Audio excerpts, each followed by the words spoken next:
स्वागत है गाइस आपका हमारे YouTube चैनल पर। तो आज हम पढ़ेंगे कि रीजनिंग के कुछ ऐसे प्रश्न जो कि आगामी प्रतियोगी परीक्षाओं में पूछे जाते हैं। और ये ऐसे प्रश्न हैं कि आप इनको पढ़ के किसी भी आगामी प्रतियोगी परीक्षा, पुलिस, आर्मी, पटवारी, बैंक, रेलवे, एसएससी, किसी में भी आप अपना इसमें योगदान दे सकते हैं। तो पहला प्रश्न आपके सामने ये रहा है कि निम्न में से कौन सा वेन डायग्राम आम, फल और सब्जी के बीच के संबंध को अच्छी तरह से दर्शा रहा है। दोस्तों सबसे पहले तो हम क्या पढ़ेंगे, प्रश्न को अच्छे से। क्या क्या है? आम, फल और सब्जी, यानी कि चीजें हैं हमारे पास दो। सबसे पहले तो ये देख लीजिए आप कि आम और फल, ये दोनों चीजें क्या आती हैं? एक ही चीज के अंदर आती हैं। आम और फल एक ही चीज हो गई। अब बची आपकी क्या? सब्जी। तो सब्जी आपकी अलग चीज हो जाती है। तो सबसे पहले हम ये चीज देख लेंगे अच्छी तरीके से कि हमारे पास चार ऑप्शन दिए गए हैं। ऑप्शन नंबर ए, बी, सी और डी। हमें चारों ऑप्शन में सबसे पहले तो ये देखना पड़ेगा कि आम, फल और सब्जी, यानी चीज़ नाम दिए हैं तीन, लेकिन चीज़ें दर्शानी हमें दो चीज़ें कैसे दर्शाएंगे? अगर इसको देखेंगे नंबर ए को, तो इसमें आम, अगर इसको आम मान लेंगे, इसको फल मान लेंगे, इसको सब्जी, तो आप अच्छी तरीके से जानते हैं फल के अंदर आम आता है और सब्जी अलग आती है। तो ये हमारा ऑप्शन नंबर गलत हो जाएगा। ऑप्शन नंबर बी पे आ जाइए। ऑप्शन नंबर बी देखेंगे तो इसमें भी आम के अंदर फल आता है, फल आम एक ही चीज़ होगी, लेकिन सब्जी कैसी होगी आपकी? अलग। तो इसमें भी नहीं आएगा। तो ऑप्शन नंबर बी भी हमारा रॉन्ग हो जाएगा। ऑप्शन नंबर सी, तो ऑप्शन नंबर सी में देखेंगे फल के अंदर क्या आ जाएगा? आम। Very good. और आम के अंदर क्या आ जाएगा? सब्जी। तो ये आपका बिल्कुल गलत हो जाएगा, क्योंकि आम के अंदर सब्जी नहीं आती है। सब्जी आपकी एक चीज़ अलग हो जाती है, फल और आम एक चीज़ है, सब्जी आपकी अलग आ जाती है। ऑप्शन नंबर डी पे देखेंगे तो सबसे पहले देख लिया हमने फल हमारा ये हो गया। फल के अंदर क्या आएगा आपका? आम हमारा ये हो गया। आम के बाद अब क्या दर्शाना है हमें? सब्जी, यानी तीसरा पॉइंट है हमारा सब्जी। तो सब्जी को यहाँ अलग से दर्शाया गया है। तो दोस्तों हमारा आंसर होगा ऑप्शन नंबर डी। तो आंसर निकलेगा हमारा ऑप्शन नंबर डी, यानी कि ये वेन डायग्राम। तो उम्मीद है दोस्तों कि इस क्वेश्चन को आप अच्छी तरीके से समझ चुके होंगे। ऐसे प्रश्न आगामी परीक्षाओं में बिल्कुल स्पष्टली पूछे जाएंगे और कई प्रकार से ऐसे क्वेश्चन पूछे भी गए हैं आगे की प्रतियोगी परीक्षाओं में। तो उम्मीद है दोस्तों कि इस क्वेश्चन को आप भले अच्छी तरीके से समझ चुके होंगे। तो चलिए बढ़ते हैं अगले क्वेश्चन की तरफ। तो चलिए दोस्तों आते हैं हम अपने अगले क्वेश्चन पर। तो क्वेश्चन नंबर 3, हमारा क्वेश्चन नंबर 3 है कि किसी निश्चित भाषा में स्टार को 16 तथा फिशिंग को 49 यानी 49 लिखा गया है, तो अंकित का कोड क्या होगा? दोस्तों क्वेश्चन को एक बार अच्छे तरीके से सुन लीजिए। किसी निश्चित भाषा में स्टार को 16, फिशिंग को 49, तो अंकित का कोड क्या होगा? हमें अंकित का कोड निकालना है। तो कोड का तरीका एक सिंपल भाषा, एक सिंपल ट्रिक में हम आपको अच्छी तरीके से समझा देंगे। तो देखिए, स्टार में कितने शब्द आते हैं आप अच्छे से देख लीजिए। आप STAR, स्टार, यानी शब्द आ रहे हैं आपके 1 2 3 4। चार का स्कोर क्या होगा दोस्तों? 16। इतना तो आप लोग जानते हैं, 4 चौक 16। तो दूसरा क्या आ रहा है हमारा दोस्तों? फिशिंग। तो फिशिंग में आ रहा है FISHING। फिशिंग में कितने शब्द आ रहे हैं? 1 2 3 4 5 6 7। तो 7 का स्कोर क्या होगा दोस्तों? 49 यानी 49। इतना तो आप लोग बहुत अच्छी तरीके से जानते हैं। तो अब हमारा आता है अंकित। तो अंकित शब्द को हम लिखेंगे, तो अंकित लिखा जाए तो अंकित आएगा ANKIT।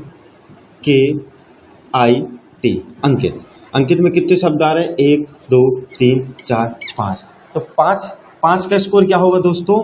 5 का स्कोर होगा 5 25। तो 25 हमें कौन से ऑप्शन में दिख रहा? ऑप्शन नंबर सी में। तो ऑप्शन नंबर सी हमारा एकदम राइट होगा। तो एक बार हम फिर से इसको देखेंगे अच्छी तरीके से कि किसी निश्चित भाषा में स्टार को 16, स्टार में कितने शब्द आ रहे हैं? 1 2 3 4 शब्द आ रहे हैं। तो 4 का स्कोर क्या होता है दोस्तों? 16। उसी तरह फिशिंग में FISHING, फिशिंग यानी 7 वर्ड आया। तो 7 वर्ड का क्या होगा दोस्तों? स्कोर 49 यानी 49। तो अंकित में कितना है? 1 2 3 4 5। अंकित में 5 है, तो 5 का स्कोर कितना होता है? 25 होता है। तो ऑप्शन नंबर सी हमारा 25 होगा, यानी हमारा आंसर होगा 25। तो उम्मीद है दोस्तों कि इस क्वेश्चन को भी आप अच्छी तरीके से समझ चुके होंगे। और अब बढ़ते हैं हम अगले क्वेश्चन की तरफ। तो चलिए दोस्तों आते हैं क्वेश्चन नंबर दूसरे पे। क्वेश्चन नंबर हमारा दूसरा है, प्रश्न चिन्ह के स्थान पर कौन सी संख्या आएगी। यानी कि हमें प्रश्न को देखना है और बताना है कि क्वेश्चन मार्क की जगह संख्या कौन सी आएगी।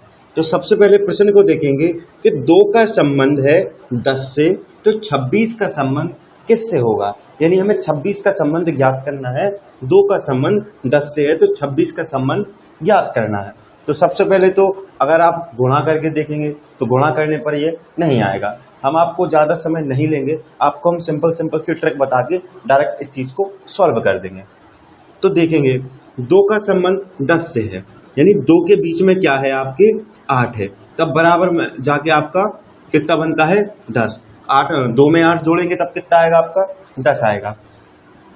उसी प्रकार से जब 26 में हम प्लस करेंगे 8 को तो हमारा क्या निकलेगा दोस्तों, कितना निकलेगा 34। Very good. तो हमारा आंसर नंबर होगा 34। क्योंकि देखो इसको सीखने की आसान तक हम आपको बताएं तो 2 का संबंध 10 से है, यानी 2 के बीच में क्या है 8 है।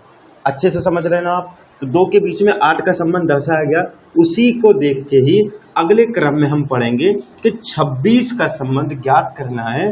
तो 26 के आगे हम क्या जोड़ देंगे 8 जोड़ देंगे। यानी शुरुआत की संख्या में जो बीच की संख्या दी गई है उसी बीच की संख्या को हमें 26 में जोड़ना है। बीच की संख्या क्या दी गई है हमारे पास 8 दी गई है, यानी 2 में 8 जोड़ेंगे तब 10 आ रहे हैं हमारे।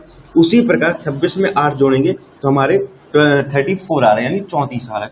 तो ऑप्शन नंबर कौन से में 34 है, ऑप्शन नंबर सी में। तो ऑप्शन नंबर हमारा सी यानी 34 सही होगा।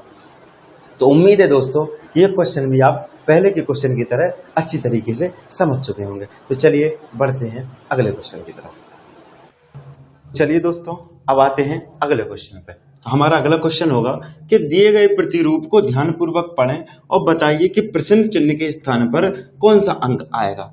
ये हमारा प्रतिरूप दर्शाया गया है। इनमें एक संख्या इस तरफ से दी गई है, दूसरी संख्या इस तरफ से दी गई है, तीसरी संख्या इस तरफ से दी गई है, लेकिन प्रश्न चिन्ह इस संख्या में हमें दिया गया है और हमें इस प्रश्न चिन्ह की जगह पे इन 4 ऑप्शन में से कोई भी नंबर लिखना है। Number 1, number B, number C या नंबर डी। तो एक बार हम अच्छे से देखेंगे इस चीज को कि प्रश्न चिन्ह के स्थान पर ध्यानपूर्वक पढ़ने पर हमें कौन सा अंक प्राप्त होगा। तो इसके लिए हम क्या करेंगे, एक आपको आसान सा फॉर्मूला बताएंगे इसको हल करने का। देखें कुछ लोग क्या करते हैं इस चीज़ को सर गुणा करके इसको हल करने का प्रयास करते हैं, लेकिन ऐसा संभव हो नहीं पाता है। तो इसको बनाने का एक सिंपल सा ट्रिक हम आपको बताएंगे। चाहे इस तरफ से इसको जोड़ लीजिए, जोड़ने पे अगर दूसरी संख्या और पहली संख्या सेम आ रही तो तीसरी संख्या भी हमारी सेम आएगी। तो देखिए हम इसको जोड़ेंगे तो देखिए इस तरफ से जोड़ने पे आपको कितना प्राप्त हो रहा बताइए। देखें जरा, देखें 7 2 9, ठीक है, 9 और 5 14 और 14 4 18, ठीक है। तो इस तरफ से हमें देखने पे कितना प्राप्त होगा 18। दूसरी तरफ से देंगे 8 8 3 11 11 1 12 12 और 6 18, यहाँ भी हमें कितना प्राप्त हो रहा 18। तो तीसरी लाइन में भी हमें 18 ही प्राप्त होना चाहिए, तब हमारा ही एकदम सिद्ध होगा। तो तीसरी में हम कैसे ज्ञात करेंगे, 8 8 2 10, ठीक है, 10 10 और 7 17, तो 17 हो रहा है। और 17 में अगर हमें 18 करना पड़ेगा तो हमें यहाँ नंबर कितना लिखना पड़ेगा, नंबर 1, ठीक है। तो देखिए दोस्तों हमारा नंबर 1 कौन से स्थान पे है, नंबर पहले पे। तो पहले नंबर पे हमारा पहला स्थान है 1, तो यहाँ 18 आएगा। इसको देखो हल करने का एक सिंपल तरीका ये है कि कभी भी जब भी आप कंफ्यूजन में आ जाएं या ऐसा कोई भी डायग्राम आपके समय में या आपके पेपर में ऐसा कोई भी डायग्राम दे दिया जाए तो आप उसको इस तरीके से हल कर लेंगे कि इसको हमेशा प्लस में यानी जोड़ के देख लीजिए।